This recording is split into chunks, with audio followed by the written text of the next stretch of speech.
મહાકુંભને હવે માત્ર ને માત્ર 2 દિવસ બાકી છે. કદાચ આ મહાકુંભમાં તમે પણ જઈને આવ્યા હશો.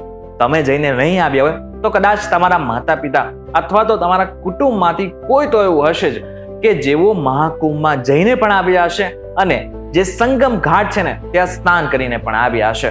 હવે તમારામાંથી ઘણા બધા લોકો એવા પણ હશે કે ત્યાં જઈને તો આવ્યા હશે, પરંતુ પ્રસાદી સ્વરૂપે એ ગંગાનું પાણી, એ સંગમ ઘાટનું પાણી તમારા ઘરે પણ લાવ્યા હશો અને મિત્ર વર્તુળમાં અથવા તો પરિવારમાં એને બાટ્યું પણ હશે.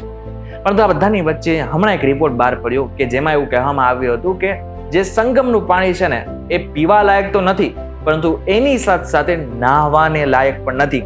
જો આનો ઉપયોગ કરવામાં આવે છે તો આનાથી ભયંકર નુકસાન પણ થઈ શકે છે અને આની સાથે સાથે શરીરમાં અનેક પ્રકારના રોગ આવી શકે છે. હવે આ જે રિપોર્ટ આવ્યો ને આ બાદ ઘણો હોબાળો મચી ગયો. રાજનીતિક પાર્ટીઓથી લઈને દેશના મોટા અધિકારીઓ સુધી આ વાતની ચર્ચા થવા લાગી. પરંતુ આ બધાની વચ્ચે ફરી એકવાર નવો રિપોર્ટ સામે આવ્યો છે કે જેમને આખા દુનિયાને ચોંકાવી દીધા છે. શું છે આ રિપોર્ટમાં જાણીશું આજના વિડીયોમાં.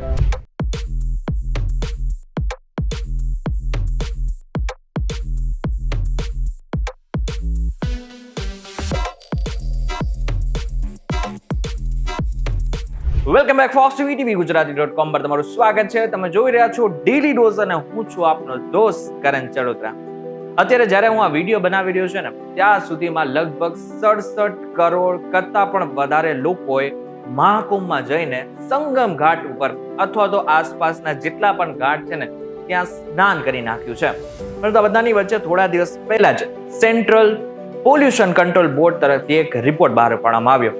હવે રિપોર્ટ જ્યારથી બહાર પાડ્યો છે ને ત્યારથી મોટા ભાગના લોકોમાં એક પ્રશ્ન છે કે શું ખરેખર ગંગાનું પાણી નાહવા લાયક કે પછી પીવા લાયક નથી? આજે રિપોર્ટ છે ને એમાં શું છે સૌથી પહેલા એની વાત કરી લઈએ. સેન્ટ્રલ પોલ્યુશન કંટ્રોલ બોર્ડે 9 થી 21 જાન્યુઆરી દરમિયાન પ્રયાગરાજમાં કુલ 73 અલગ અલગ સ્થળેથી નમૂનાઓ એકઠા કર્યા, જેના પરિણામમાં એ સામે આવ્યું કે પાણીમાં ફેકલ કોલિફોર્મ નામનો બેક્ટેરિયા જોવા મળે છે. હવે જે આ ફેકલ કોલિફોર્મ છે ને એ લગભગ બધા જ પાણીમાં હોય છે અને જો લિમિટમાં હોય ને તો કોઈ જ નુકસાન નથી કરતો. એવું કહેવામાં આવે છે કે 1 મિલીલીટર પાણીમાં 100 ફેકલ કોલિફોર્મ હોય ને એટલે કે આ પ્રકારના બેક્ટેરિયા ને તો કોઈ નુકસાન નથી કરતું. પરંતુ અહીં એટલે કે સંગમ ઘાટ ઉપર જે ગંગા નદી વહી રહી છે એમાં 100 ને બદલે લગભગ 2000 કરતા પણ વધારે આ પ્રકારના બેક્ટેરિયા માત્ર 1 મિલીલીટર પાણીમાં છે. હવે જે ફેકલ કોલિફોર્મ છે ને એ ખતરનાક બેક્ટેરિયાઓમાંના એક બેક્ટેરિયા છે. હવે એ આપણા શરીરમાં જાય ને આ બાદ શું થાય છે? અલગ અલગ પ્રકારના રોગ થાય છે.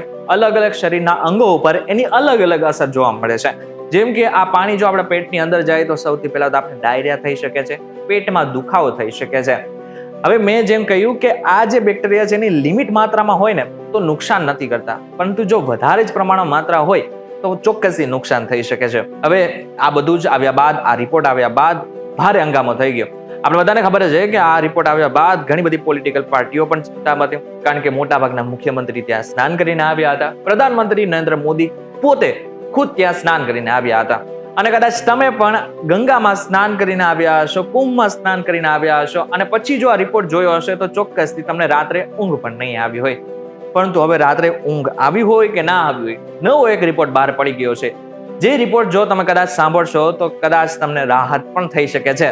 દેશના એક ટોચના વૈજ્ઞાનિકે સંગમ અને ગંગા નદીના પાણીની શુદ્ધતા પર સવાલ ઉઠાવનારાઓને લેબમાં ખોટા સાબિત કર્યા છે. પૂર્વ રાષ્ટ્રપતિ એપીજે અબ્દુલ કલામ સાથે વૈજ્ઞાનિક ચર્ચા કરનારા પદ્મશ્રી અજય સોનકરે પ્રયોગશાળામાં સાબિત કર્યું છે કે ગંગાનું પાણી સૌથી શુદ્ધ છે. અને ડોક્ટર સોનકરે તો પોતે ગંગાના ઘાટ ઉપર ગયા હતા અને ત્યાંનું પાણી લઈને પોતાના લેબ ઉપર ટેસ્ટ કર્યું હતું અને સાબિત કરીને બતાવ્યું છે કે ગંગાના પાણીમાં કોઈ જ પ્રકારની કોઈ જ પ્રોબ્લેમ નથી. એટલે કે જે વાતો આપણી સામે આવી રહી છે ને બધી જ ખોટી છે. પરંતુ આવું તો કઈ રીતના થઈ શકે?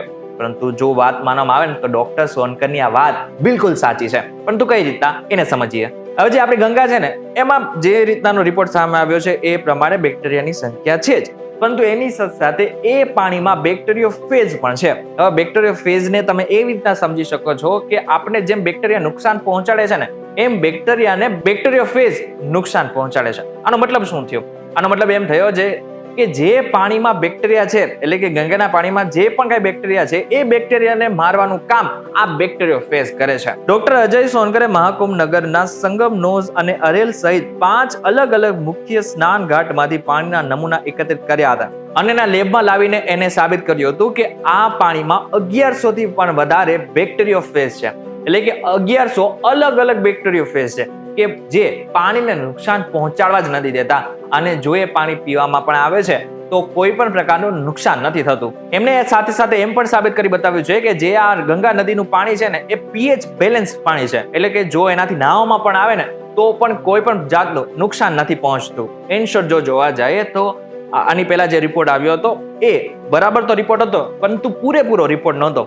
હવે આ જે રિપોર્ટ આવ્યો છે, એટલે કે ડોક્ટર સોનકરે જે રિપોર્ટ આવ્યો છે એ પ્રમાણે જો જોવા જઈએ તો ગંગાનું પાણી નાહવા યોગ્ય છે.